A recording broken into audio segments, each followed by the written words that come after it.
WBSSC school clerk অর্থাৎ group C এক্সামের cut off নিয়ে আলোচনা করেছিলাম এবং সেখানে বলেছিলাম যে কাট অফ অবশ্যই 60-এর বেশি হবে, বিশেষত ওবিসি এ বি জেনারেলের ক্ষেত্রে।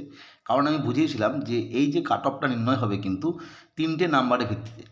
ফলে আমরা আলোচনা করবো এই যে কাট অফটা নির্ণয় হবে তাতে টাইপিং টেস্টে ডাকা হবে কীভাবে, কোন কোন নাম্বারে যোগ করে, এবং ফাইনাল মেরিট লিস্ট যখন তৈরি হবে তখনই বা কোন কোন নাম্বার যোগ হবে সেই নিয়ে ডিটেলসে আলোচনা করবো। তাই প্রত্যেককে অনুরোধ করবো ভিডিওটি স্কিপ না করে পুরোটি দেখো, এবং নতুন হলে চ্যানেলটিকে সাবস্ক্রাইব এবং ভিডিওটিকে লাইক করতে পারো। আমরা যেটা বলছিলাম যে ফাইনাল মেরিট লিস্ট যেটা, তার আগে টাইপিং টেস্টের জন্য একটা মেরিট লিস্ট তৈরি হবে, কাট অফ তৈরি হবে আর কি।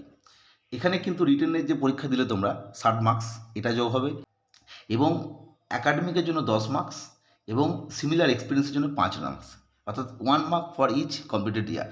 অর্থাৎ টোটাল 75 মার্কসের ওপর একটা কাট অফ হবে। ফলে তোমরা বুঝতেই পারছো যে যে প্রশ্ন লেভেল, সেক্ষেত্রে আমি আলোচনা করেছিলাম যে 53+, যাদের অ্যাকাডেমিকে 10 মার্কস আছে তারা কিন্তু 53+ পেলে মোটামুটিভাবে কম্পিউটারের জন্য মানে টাইপ টেস্টের প্রিপারেশন নাও। ফলে তোমরা বুঝতেই পারছো 53+10 অর্থাৎ 63 নর্মাল ক্যান্ডিডেটের ক্ষেত্রে এই নাম্বারটা পেতেই হচ্ছে, অর্থাৎ কাট অফ কিন্তু 60-এর বেশিই হচ্ছে। অর্থাৎ সহজ বিষয় 60 number plus 10 number plus 5 number, অর্থাৎ এক্সপিরিয়েন্সের জন্য অ্যাকাডেমিকের 10, টোটাল 75 ওপর কাট অফ হবে।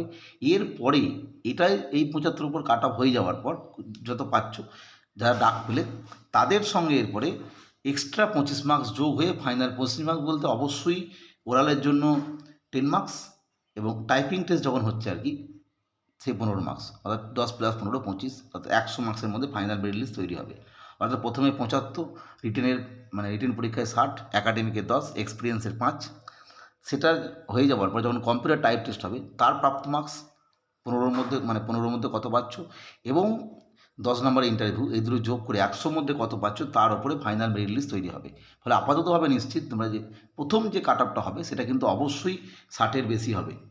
মানে ইউআর ওবিসি এবি এদের ক্ষেত্রে বলছি, এসসিদের ক্ষেত্রেও হতে পারে। যাই হোক, এটা গেল বিষয়। অবশ্যই পরবর্তী আপডেটের জন্য চ্যানেলটিকে সাবস্ক্রাইব করে রেখো।